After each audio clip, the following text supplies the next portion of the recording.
అందరికీ నమస్కారం. ఈరోజు ప్రధానంగా మరి రైతులు పడుతున్నటువంటి ఇబ్బందుల్ని,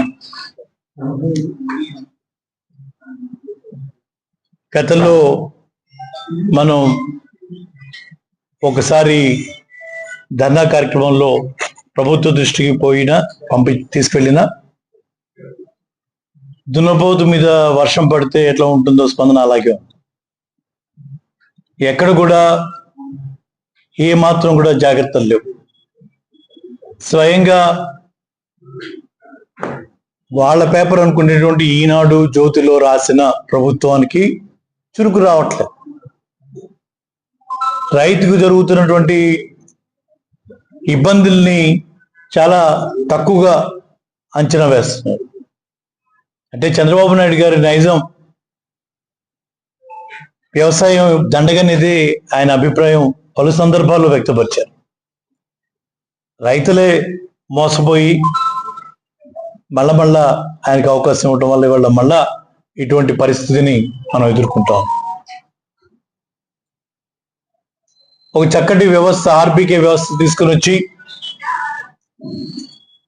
వ్యవసాయాన్ని పండగలాగా చేసి ప్రభుత్వం అన్ని రకాలుగా రైతుకి అండగా నిలబడి చేసినటువంటి ఆ పరిపాలన ఇవాళ మళ్ళా జ్ఞాపకం చేసుకుంటున్నారు రైతులు.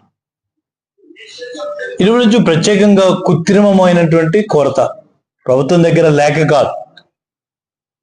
ఇవాళ 70% మేము డిస్ట్రిబ్యూషన్ స్వయంగా ప్రభుత్వ అధికారులు చేస్తున్నాం అని చెప్తున్నటువంటి పరిస్థితుల్లో 30% మార్కెట్లకు మేము పంపిస్తున్నాం అని చెప్తా ఉంటే నిజంగా ప్రభుత్వం డిస్ట్రిబ్యూషన్ విధానంలో ఎంత అసమర్థతగా ఉన్నది అంటే ఎక్కడ చూసినా మరి బ్లాక్ మార్కెటింగ్ జరుగుతూ ఉంది.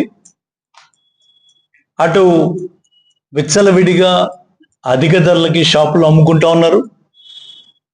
రాజకీయ నాయకులు దీంట్లో కూడా రాజకీయం చేస్తా ఉన్నారు. తెలుగుదేశం పార్టీ నాయకులు ఎక్కడైనా సొసైటీకి వస్తే ఆ సొసైటీకి వచ్చిన దాంట్లో సింహభాగం ఆ కొద్దిమంది నాయకుల ఇళ్లలోకి వెళ్ళిపోతా ఉంది.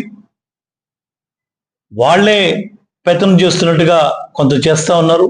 అయినప్పటికీ ఏది విధమైన చేరుతుందా అనంటే చేరట్లేదు.